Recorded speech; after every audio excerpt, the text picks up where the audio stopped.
I'm quickly going to talk you through my cupcake recipe, like chocolate cupcake recipe, and I reckon it's the best recipe there is. They taste amazing, they're so easy to make, and it's a very forgiving recipe, so if you are just starting out your baking journey, then it's a good one to have. But even if you want to use your own recipe or one that you already have, the things that I'm going to tell you will still be handy. Okay, so let's get started. So I've got all my dry ingredients here, and I'm just going to sift them all together.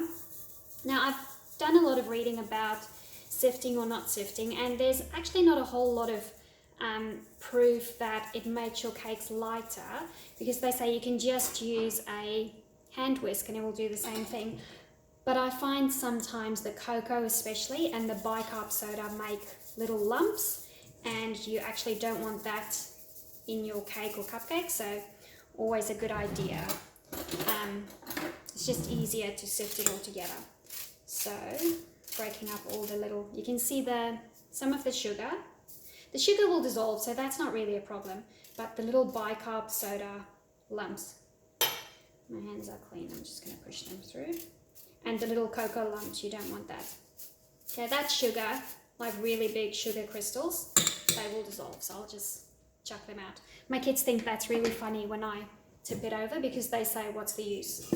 Okay, just use your hand whisk, if you have one, to do that. And now you can see in there, it's nice and even already. So doing that before you add your liquid ingredients just reduces the amount of mixing you have to do once you have all your ingredients in. And remember, you don't want to over mix a cake or cupcake batter, because it makes them quite tough. So there you go. Let's pop this over here. Okay, so you can see it's nice and even already, so that's a good base to start with. So in here I've got my egg, milk, vanilla and a bit of oil. And again, if you break up the egg, so all I really want to do with this is just break up the egg again, so that less time is needed to get an even batter once I put it all together. Okay, so it looks like the egg is broken up.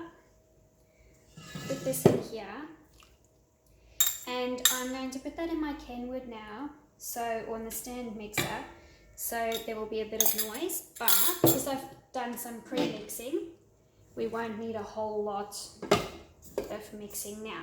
Okay, so bear with the noise.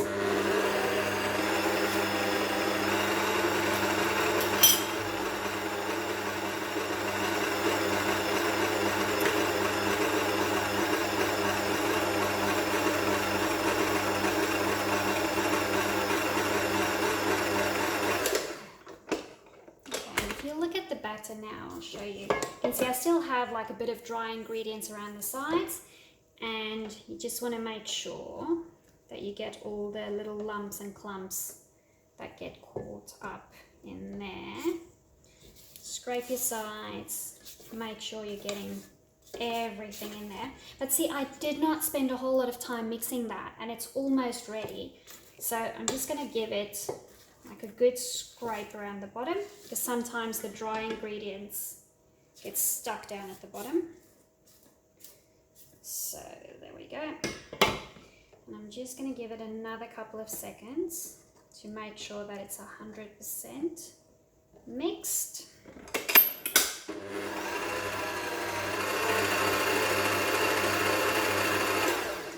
Okay, and that's it.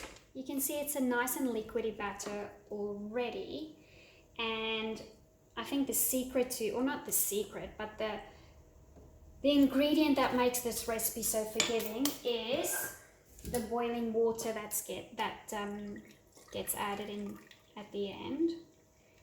And there you go. So this cupcake, you really have to bake the living daylights out of it to get a dry cupcake, because it's got so much liquid in it. So I'll show you. I'll take this out, put it away. So now, be careful, because this is boiling water. So again, my kids know they're not allowed to help with this bit. I mix that in, and then they can help with the rest again. So you just want to get that in with your spatula. I guess you can use the stand mixer for that, doesn't matter. But you don't need a whole lot of mixing, you just want the water to be evenly distributed into the batter. And you can see it's very liquidy. So because it's so liquidy, you can't really use or you can, I guess, but it's hard to use an ice cream scoop or whatever you usually use for your cupcakes to get it into the cupcake trays. So what I do is I found that this gravy spoon works perfect. So 2 scoops of that is the perfect amount of batter in each cupcake case. I'll just show you how full to make them, because filling them more will not give you bigger cupcakes. You'll end up with a mess. So see, that's only about halfway. Can you see? Sorry, which way should I go? This way. It's only about halfway full. So you don't want to fill them any higher than that. Again, because it's such a liquid batter, it will just rise up and it won't just make a dome, it will actually spill over the sides. So I'll do another one so you can see. That's really not a whole lot of batter in that case. Again, so about half, maybe like 2/3, no more than 2/3, because then you'll end up with a mess. So I'm going to fill the rest of them and then pop them in the oven. And I'll take some photos once I'm done. So what I'm going to do is I'm going to fill 2 trays and put them in my oven, one at the bottom and one sort of in the middle. And I'll take photos to show you how differently they rise. So if you put them on the bottom of your oven, you'll have a more flat cupcake, whereas if you put them at the top rack of your, middle shelf of your oven, you'll have more of a dome cupcake. So depending on what you're after, you can decide where you want to put them, or if you're in a hurry and you don't care, I guess you can put both trays in at the same time. But yeah, just for interest's sake, I'll take some photos and I will show you the difference.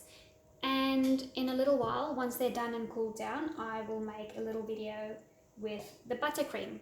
Okay, happy baking, and let your kids help you with this. Not just the eating, but the baking as well. They'll have heaps of fun with that. Okay, I'll speak to you soon.